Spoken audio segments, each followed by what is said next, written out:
Hi guys! Welcome back to my YouTube channel. Another video, another online lending application na naman ang ating sisilipin at ating aalamin kung ano nga bang meron dito.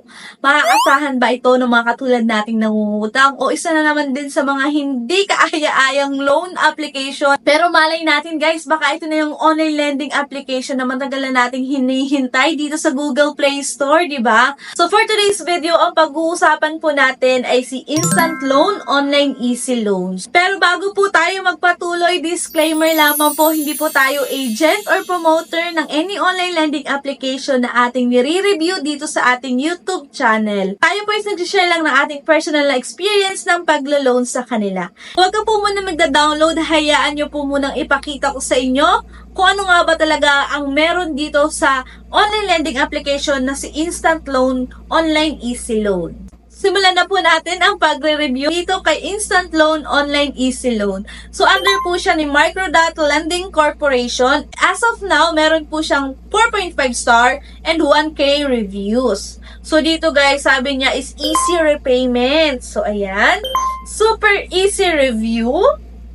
Super high pass rate. So, mataas daw po dito ang chance of approval.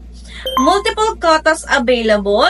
I-open na po natin si Instant Loan. So, ayan. Permission statement po muna ang ating makikita sa kanya. Narito po yung kanyang mga i-access, which is the app list, the device, the SMS, the call logs, phone number, camera, picture, app use information file, mobile phone, basic information, and the calendar. So, kailangan po natin yung i-allow.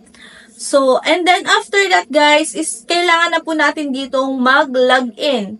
As usual guys, kailangan po muna natin dito mag-enter ng ating mobile number and get OTP and ilalagay lang po natin dito yung OTP and click sign in. Pupunta na po tayo sa kanyang dashboard. So guys, dito napakasimple lang ng kanyang dashboard.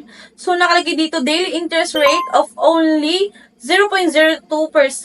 Up to 360 days ang kanya daw pong loan term and pass of approval, funds available in as little as 5 minutes. So guys, hindi ko lang sure kung merong amount dito na nakalagay sa may kanyang lower part o sadya lang mabagal yung aking internet nung mag-loan ako dito and hindi ko nakita.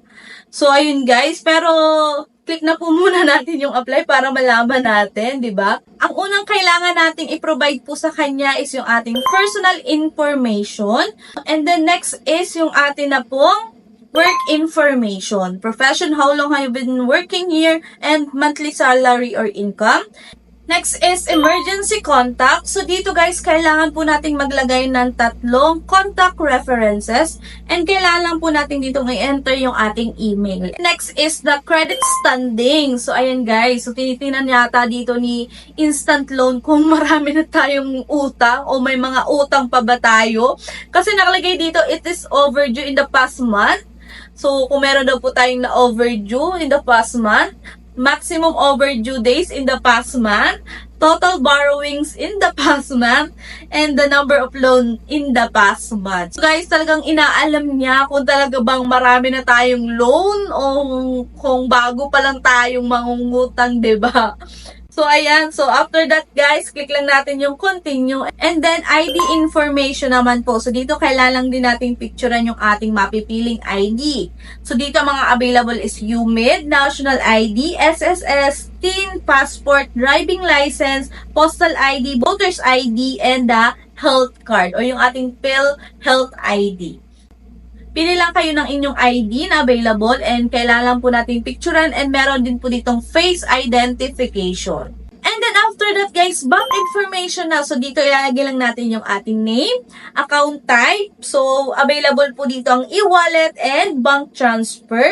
Sa e-wallet, ang available po is GCash, PayMaya, and GrabPay. Narito na po tayo sa kanyang offer which is 500 pesos. Up to 40,000 daw po yung quota range dito. And meron daw po siya ditong reference interest rate which is 0.80%. And ang kanyang term is 180 to 360 days. So, click na natin dito yung apply at para malaman na natin kung magkano ba talaga. And guys, nagulat ako kasi ang laki ng kanyang offer dito, which is 11,000 pesos. Wow!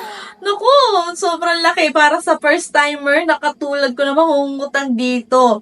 So, pero naku guys, huwag agad-agad kayong ma-excite katulad ko kasi malaki. Kailangan muna nating silipin yung kanyang loan details. So, ayan guys, narito yung loan details. So, ang offer po sa akin is 11,000, diba? So, ang taas nun.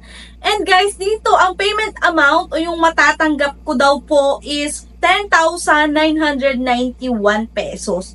Kasi meron lang daw siyang service fee na 9 pesos. And ang kanyang interest is 1,584 pesos. Akin pong unang pagbabayad o ang date ng aking pagbabayad is November 11, 2024. And ang babayaran ko daw is 2,097 pesos kasi yung principal is 1,833 and the interest is 264. A total of 2,907 pesos. Yun yung offer dito ni Instant Loan. So, guys, dito is maganda yung kanyang repayment plan kasi every 1 month ka lang po magbabayad sa kanya. And maganda naman guys kasi yung kanyang service fee dito is 9 pesos lang.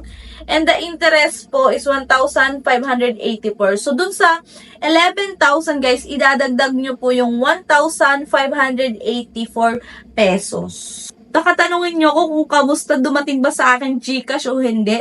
So guys, hindi ko siya kinuha kasi masyadong malaki yung loan offer. Hindi naman ganun kalaki yung aking pangkailangan. So masyadong malaki yung loan offer sa akin.